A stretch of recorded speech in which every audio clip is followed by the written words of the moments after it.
Muy buenas tardes, una vez más aquí Gustavo Mejía de One Body, Spirit and Mind.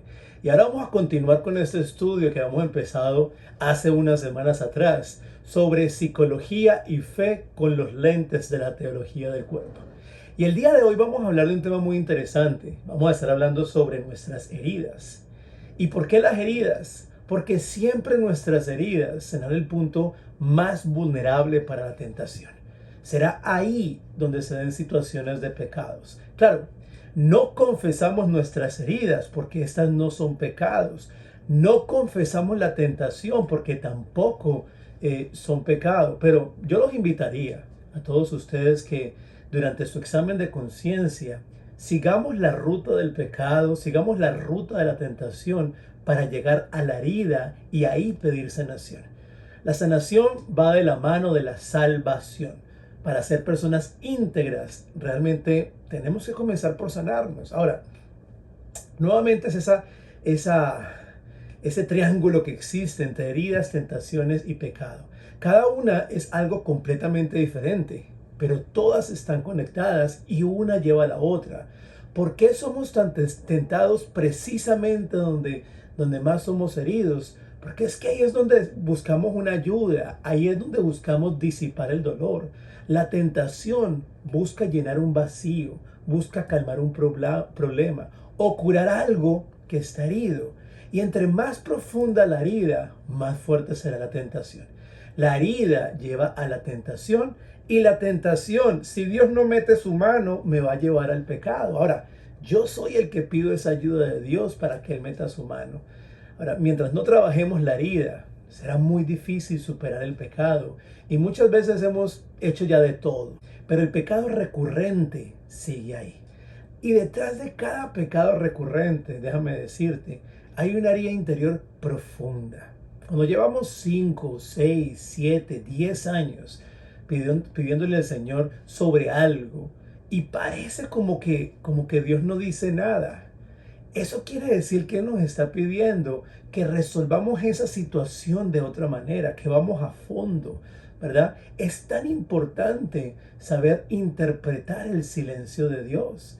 Esto lo podemos ver hasta en nuestras relaciones, o sea, cuando estamos bravos con la pareja o con papá o mamá o con los amigos, ese silencio que ellos tienen nos dice algo, nos llama como a recapacitar, nos llama a pensar.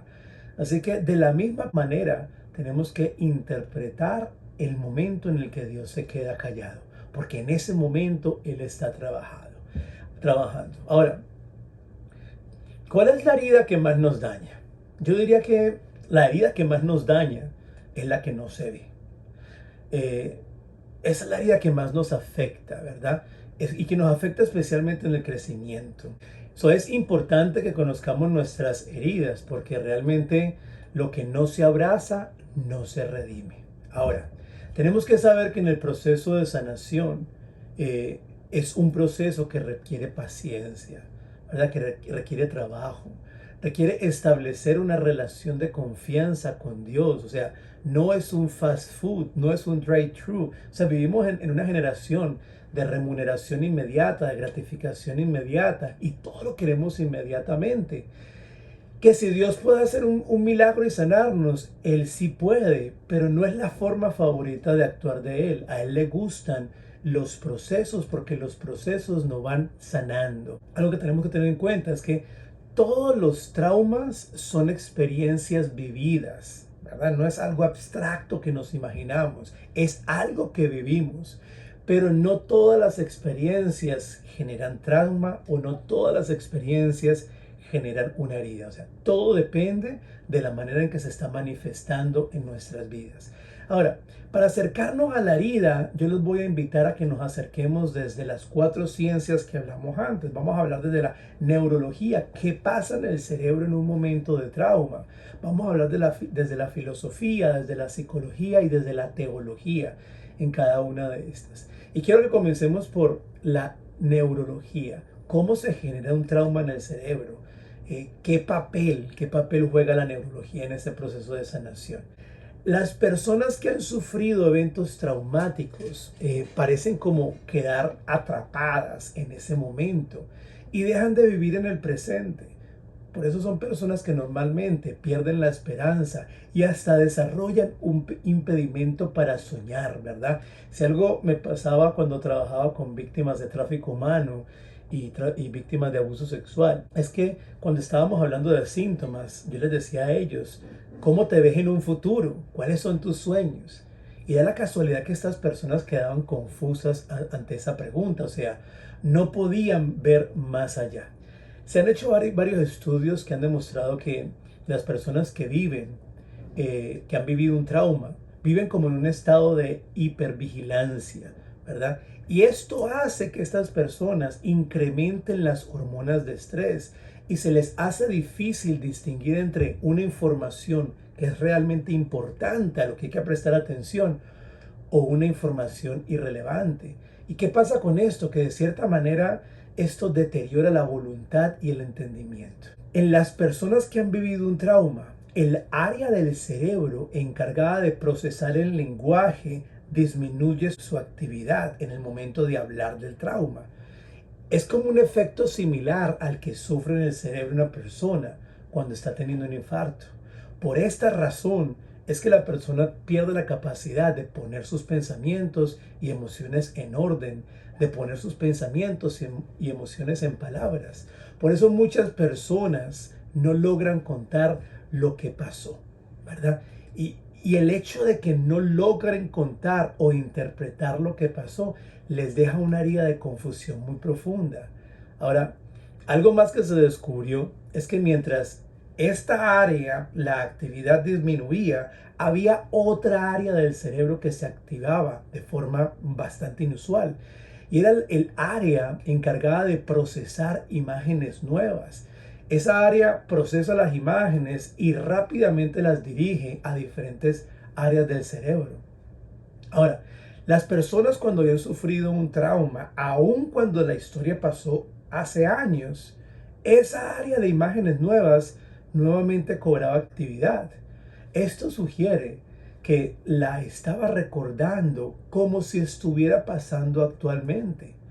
Eso comprueba, por ejemplo, que las personas que tuvieron un trauma a veces tengan pesadillas, tengan flashback, que la persona tiene y aumenta además la actividad en el lado derecho del cerebro, que es el cerebro intuitivo, emocional, visual, sensitivo.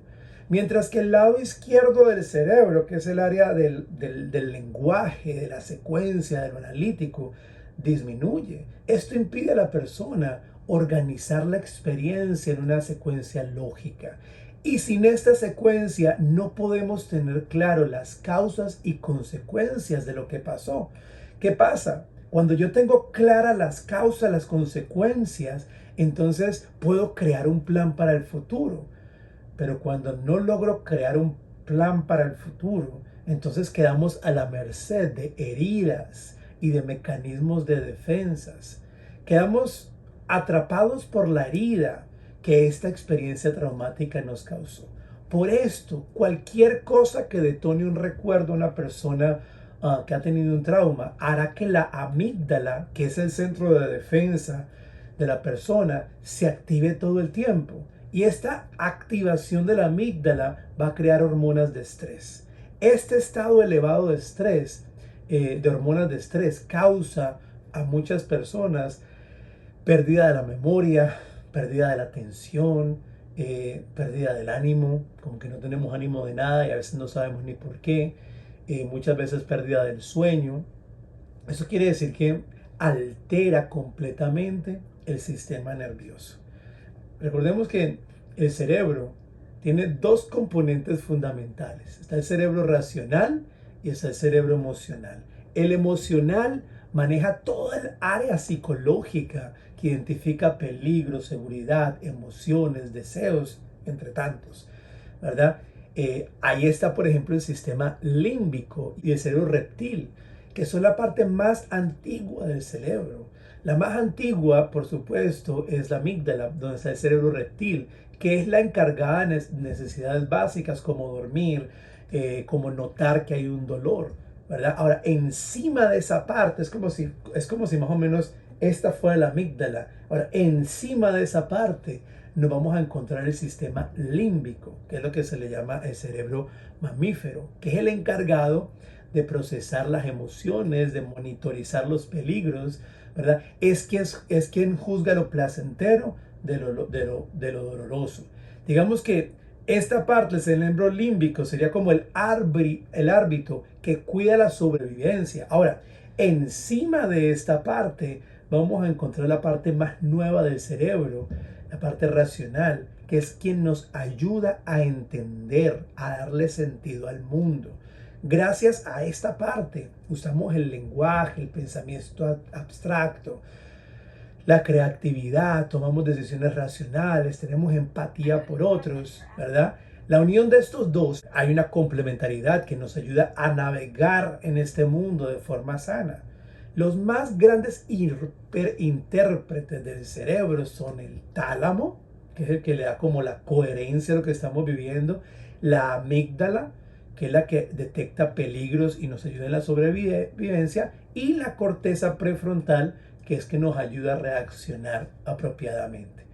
Cuando hay peligro, el tálamo manda información rápida a las dos otras áreas. El problema es que la amígdala recibe esta información primero. Así que la amígdala le va a pedir al hipotálamo que mande hormonas de estrés. Es la amígdala que va a decidir si el peligro es real o no. Cuando ya la información llega a la corteza prefrontal, muchas veces ya el cerebro, el cuerpo entero, está en reacción automática, ¿verdad? Ya estamos en alerta. Por eso vamos a ver personas que muchas veces tienen ataques de ansiedad o ataques de pánico sin ninguna razón, o sea, no hay ningún peligro inminente, pero resulta que la amígdala está activada. Así que vamos a ver, pues, así vemos cómo funciona más o menos el cerebro de una persona que ha vivido un trauma, una situación traumática. Y cuidado, no quiere decir que todas las personas que sufren ataques de pánico o ataques de ansiedad es porque hayan tenido un trauma. No estoy diciendo eso. Pero sí las personas que han tenido trauma, se dice que tienen una amígdala hipersensible, que siempre están a la defensiva, ¿verdad? Que todo lo traducimos como un peligro, que todo lo traducimos como un ataque. Así que aquí terminamos lo que es la parte de la neurología, cómo se explica la ciencia del trauma.